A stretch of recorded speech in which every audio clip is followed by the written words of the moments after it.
Este sistema endocannabinoide que pues no nos lo enseñaron en la escuela porque era prohibido aún la investigación, es el encargado del proceso más importante de nuestro organismo, que es la homeostasis. La homeostasis es el equilibrio, la paz, la tranquilidad. Entonces, cuando tú entras en este estado de homeostasis, le devuelves a tu cuerpo un funcionamiento óptimo, que no está siendo interferido por el día a día, por las iras del trabajo, ¿entiendes? Pero lo chévere de esto es que nosotros en el organismo tenemos más o menos unos 350 subsistemas. Tenemos los sistemas principales, sistema respiratorio, circulatorio, endocrino, etc. Pero tenemos 350 subsistemas. Que cuando tú tienes un dolor de muela y te compras una aspirina o algún analgésico, lo que hace este analgésico es, haz de cuenta que estos 350 subsistemas están interconectados, como una balanza de abogado, y todos interconectados. Entonces, cuando tú tienes un dolor de muela, una de esas balanzas, de esas 350 balanzas, se desequilibró. Cuando tú ingieres un medicamento químico, lo que hace es mandar un soldado con una gata y devolverle un equilibrio a esa balanza en particular. Pero todo el resto de balanzas que estaban interconectadas no se equilibran, se quedan chuecas. Cuando tú consumes cannabis, lo que hace es bañar todo nuestro sistema, de estos 350 subsistemas, identificar cuáles están funcionando bien y cuáles están funcionando mal, y les devuelve un equilibrio natural a todos. Entonces, cuando tú consumes cannabis, no solamente atacas a un malestar, defiendes todo tu organismo, defiendes todo tu sistema. Lo que tú me cuentas me vuela la cabeza, porque claro, hay muchos beneficios. Y yo la verdad no sabía de estos beneficios. Me quedo con solo la parte recreativa, porque vengo de una ciudad pequeña, donde decir cannabis era lo mismo que marihuana, por ejemplo, y era como el cuco, así el miedo. Entonces, lo que tú me explicas, entiendo que más bien tiene mucha relación con los estudios que se han hecho, pero ¿por qué esta estigmatización precisamente? Todos tenemos la imagen cuando éramos pequeños, pues que nos hablaban del famoso marihuanero de la esquina, y se nos viene a la imagen lo que los medios de comunicación sacaban, ¿no? Y era el muchacho callejero tirado en la vereda, completamente desorbitados sus ojos y bueno, con esa imagen de drogadicto, ¿no? Esa es la imagen que te viene del marihuanero. Y bueno, el tema es que cuando sucede esto en Colombia, la planta del cannabis, los cogollos, tienen unas glándulas pequeñitas que se llaman tricomas, que eso es básicamente lo único importante dentro de la planta del cannabis. Estos tricomas, estas glándulas microscópicas, son como pequeñas bolsitas muy sensibles, que son las que contienen los cannabinoides, los terpenos, los flavonoides. Y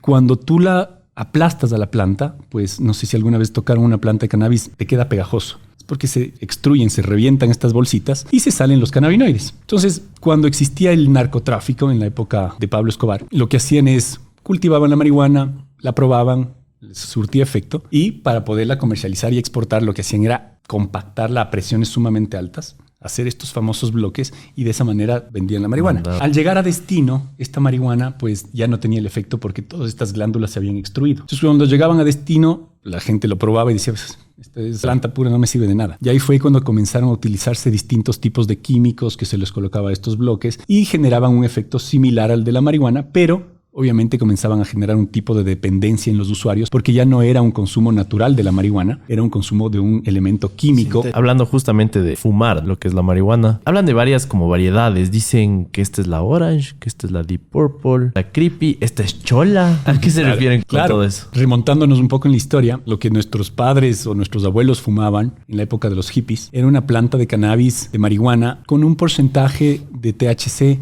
más o menos al 6%, ¿sí? Entonces era un cannabis muy liviano, no te tostaba como se dice vulgarmente, era bastante relajante. Pero a medida que se fue popularizando, la gente fue haciendo sus propios cruces genéticos y comenzó a sacar plantas más potentes, con diferentes perfiles, con diferentes elementos. Entonces es de ahí de donde salen todos estos nombres, ¿no? Hay un elemento adicional, unos elementos adicionales en la planta de cannabis fuera de los cannabinoides, fuera del THC y el CBD, que son sumamente importantes y son los que definen el perfil de la planta. Estos se llaman terpenos. Los terpenos existen igual en los vegetales, en las frutas, es lo que te da el aroma. Y en las plantas de cannabis, esta comunión entre cannabinoides y terpenos son los que generan los diferentes efectos. Tú tienes terpenos cítricos, por ejemplo, plantas, la lemon haze, por decirte algo, que huele a limón, que sabe a limón, que tiene un efecto cítrico. Pues cuando tú pruebas de esa planta, al tener estos terpenos cítricos, lo que te da es un efecto de euforia, te despierta, estás activo. Tienes las otras, unas genéticas que son más con terpenos más dulces, unos terpenos más relajantes. Pueden oler a uva, pueden oler a lavanda. Estas, en cambio, son mucho más relajantes están categorizadas dentro de la familia de las índicas, terpenos dulces que te relajan mucho, que te ponen más estado chill. Entonces tienes millones de variedades distintas porque esta comunión de terpenos y cannabinoides dan diferentes efectos. Y tal vez por ahí un uso que te parezca muy interesante, que del cual eres fan actualmente. A ver, yo utilizo cannabis para dormir, por ejemplo. En mi rutina diaria, todas las mañanas me como una gomita de CBD de las que hacemos. Es increíble, pasas el día bastante más alerta, pasas el día más relajado, recibes las cosas de una manera mucho más proactiva. Es súper interesante cómo funciona. Y en las noches tenemos un producto justamente también que es para dormir, que tiene una mezcla de diferentes cannabinoides y diferentes terpenos. Hay un cannabinoide en particular que se llama CBN,